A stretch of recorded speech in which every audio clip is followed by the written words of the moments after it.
This video is intended for the COM 110 students here at the University of Findlay. In this video, I will talk about the different types of commemorative speeches, which are part of Chapter 16, titled Commemorative Speeches, which can be found in our book, The Speaker's Primer. According to our book, these speeches contain room for creativity and can be some of the most enjoyable speeches to write and deliver. Commemorative speeches commemorate or celebrate a person, event, object, or even an idea, and our book mentions 5 different types of commemorative speeches: eulogies, toasts, presenting or receiving an award, a speech of introduction, and graduation addresses. To start off, eulogies are emotional and the saddest type of commemorative speech, and usually occur after someone passes away. However, this speech should be a celebration of a person's life, not a moment to focus on their death. Usually, one or a person has a few days to prepare remarks for this type of speech, but there are many things one should keep in mind. For one, focus on major events and accomplishments in the life of the deceased, and maybe consider telling a humorous story. However, try not to appear to mock that person, but rather emphasize a positive quality that they exemplified during life.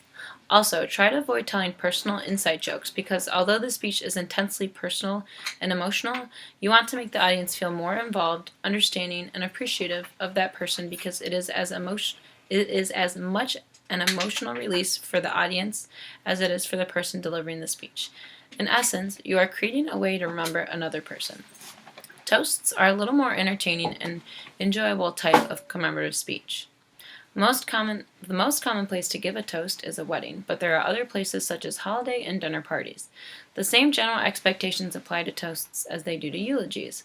However, unlike eulogies, you will most likely have more time to prepare your remarks for this occasion.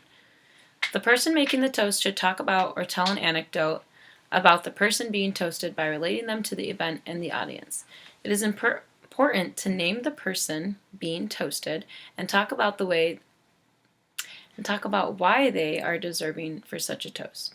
Toasts are shorter, usually about 2 to 3 minutes, and should not be confused with roasts, where a guest is mocked, as opposed to being celebrated. Another way to celebrate someone is by presenting an award. Like toasts, these type of speeches are usually short because you aren't the focal point and you are introducing the important person. There are goals to keep in mind before handing over the microphone to the award recipient. First, you should know if the recipient has been announced yet or not, because if they have been honored, then it's okay to talk about them by their name. But if they haven't been announced yet, then you should keep their name confidential until the very end to keep a sense of excitement and anticipation. You should also talk about the reward itself, like if it was named after someone, explain why it was named after them and who they are or were. Explain the requirements to win this award and how the winner fits those specific characteristics. This commemorates the recipient and the award by connecting them to the award itself. However, these remarks differ from when you are receiving an award.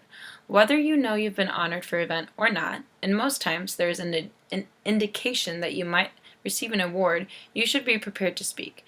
Instead of a long laundry list of thank yous, there are certain expectations in a good award acceptance speech, and it begins with a level of humility.